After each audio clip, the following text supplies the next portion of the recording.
L'histoire de notre Terre se trouve préservée au fond des océans, dans les sédiments. Pendant très longtemps, ces milieux étaient inaccessibles pour l'homme par manque de moyens d'observation. Mais aujourd'hui, ces moyens existent et chez nous, au CEFREM, le Centre de formation et des recherches sur les environnements méditerranéens, nous le mettons en application. Pour lire dans les archives sédimentaires, nous nous sommes d'abord posé la question comment se forment les sédiments aujourd'hui. Et cette enquête nous amène d'abord au sommet des montagnes. C'est ici où l'érosion mobilise les matières qui sont ensuite transportées par le fleuve jusqu'à la mer. Mais avant d'y arriver, elles se mélangent avec les contaminants chimiques qui sont issus de nos activités agricoles et urbaines.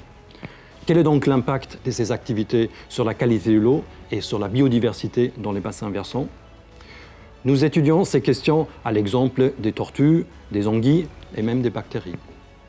Pour analyser l'eau et ses particules, nous avons mis en place une station de prélèvement automatique qui fonctionne même pendant les crues.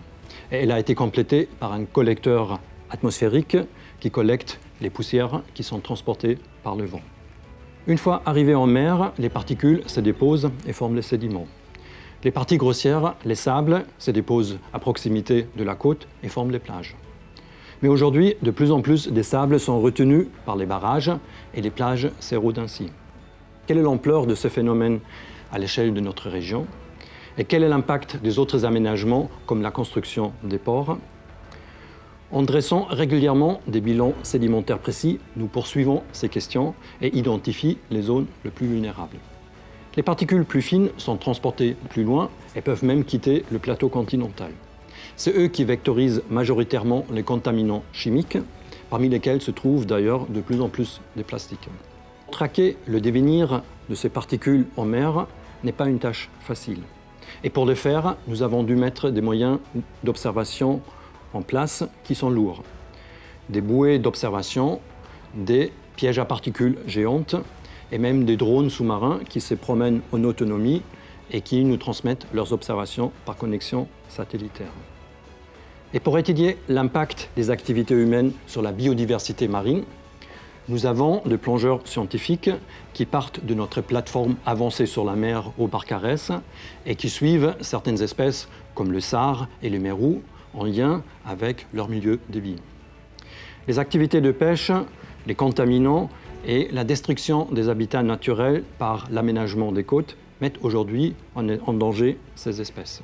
Par conséquent, nous nous intéressons non seulement à la compréhension du fonctionnement écologique de ce système, mais également au développement des techniques qui peuvent aider à leur préservation. Ces approches de restauration écologique sont d'ailleurs un bon exemple qui montre le lien étroit qui existe entre la recherche fondamentale et la recherche finalisée au CEFREM. Nous pouvons ainsi conseiller les gestionnaires publics en ce qui concerne l'évolution des ressources environnementales en réponse du changement climatique et l'impact éventuel de l'installation des éoliennes en mer. Par l'analyse des carottes sédimentaires et des profils géochimiques, nous arrivons à dévoiler l'histoire de notre climat et notre environnement au cours des dernières centaines de milliers d'années, une période d'ailleurs déterminante pour l'évolution de l'homme. Et ce recul historique nous est particulièrement utile pour la prévision des effets du changement climatique dans les années à venir.